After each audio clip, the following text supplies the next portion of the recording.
Hi there guys, I'm Nikhil from GreedyTech, and in this video, I'll be showing you all the important tips and tricks for your Vivo V20. By the way guys, I've already made a dedicated video for the best features where I talked about all the features offered by this phone. So definitely check out that video as well, link will be in the description. First, I'll start off with the navigation gestures. Once you enable this feature, you can just swipe from the bottom of the screen to go home, you can swipe and hold for recent apps, and finally, you can swipe from the left side or right side of the screen to go back a step. You can also swipe diagonally from the bottom left corner or bottom right corner to trigger Google Assistant. Next, we also have a feature called Always On Display. Here's a quick preview of how the phone looks without Always On Display. It just looks like any other phone, and once you enable the feature, this is how it looks.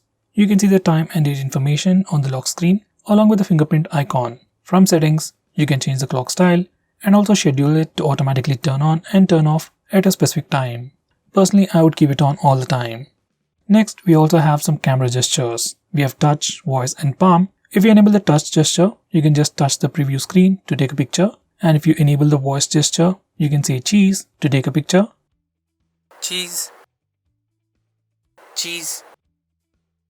And finally, if you enable the palm gesture, you can just show your palm to take a picture. Next, this phone also comes with a new eye autofocus technology, and you can enable it from the camera settings. By default, it is not enabled, and I would definitely recommend you to enable it to get the best results. Here's a quick sample. Next, we have a new home screen gesture. By default, when you do a swipe down gesture on the home screen, it always takes you to the global search. But from the home screen settings, we can change it to pull down the notification bar. Once you enable this feature, do a swipe down gesture on the home screen to pull down the notification bar. Next, we have some pretty cool features related to gaming, bundled together in Ultra Game mode.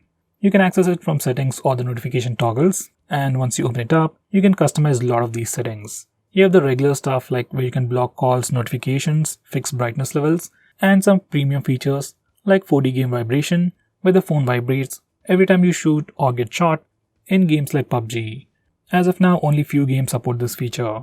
Besides that, every time you open a game, Game Assistant pops up with all the features, and you can also access it once the game starts by swiping from the side.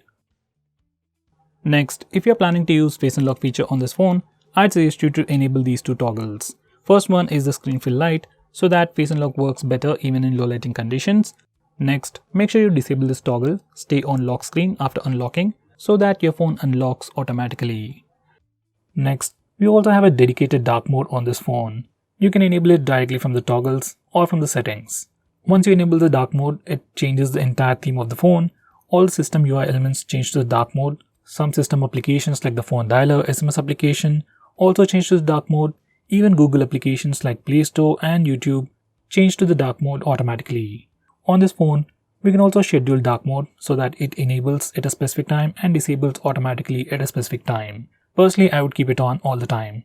It helps you save some battery, and your phone also looks much more cooler. Next, we have split screen mode. Split screen mode has been on Android for a very long time, but on this phone there is a pretty neat shortcut. To open any application in split screen mode, just swipe up using 3 fingers and it opens the current application in a split screen mode, and you can select the secondary application from the list below. On previous Vivo phones, only the apps displayed in the list are supported, but now almost all the applications support split screen mode. Next, I'm going to show you how to change the default applications. From the system app settings, you can change your default launcher, default browser, default music player, video player, and so on. This is something really useful if you use third-party applications, and I will definitely recommend you to change your browser to something like Google Chrome.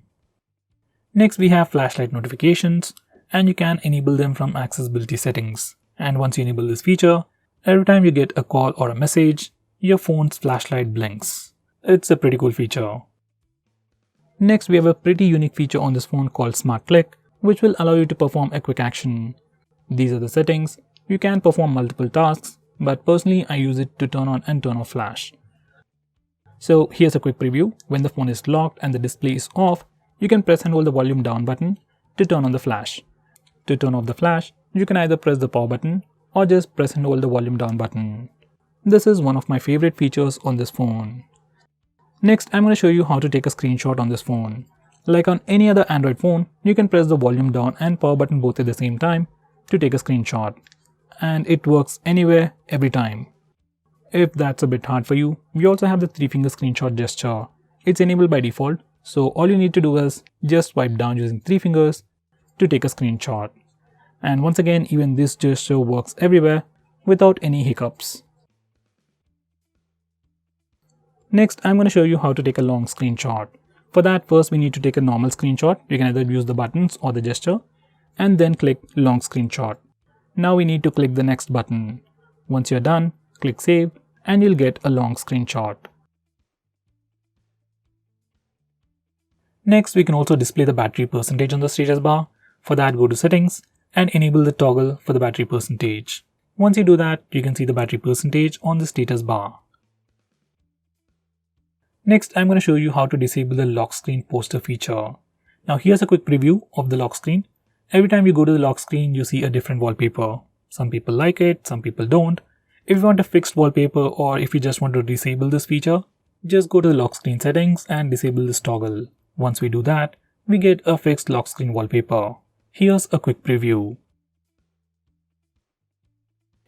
So guys, these are the most important tips and tricks for your Vivo phone.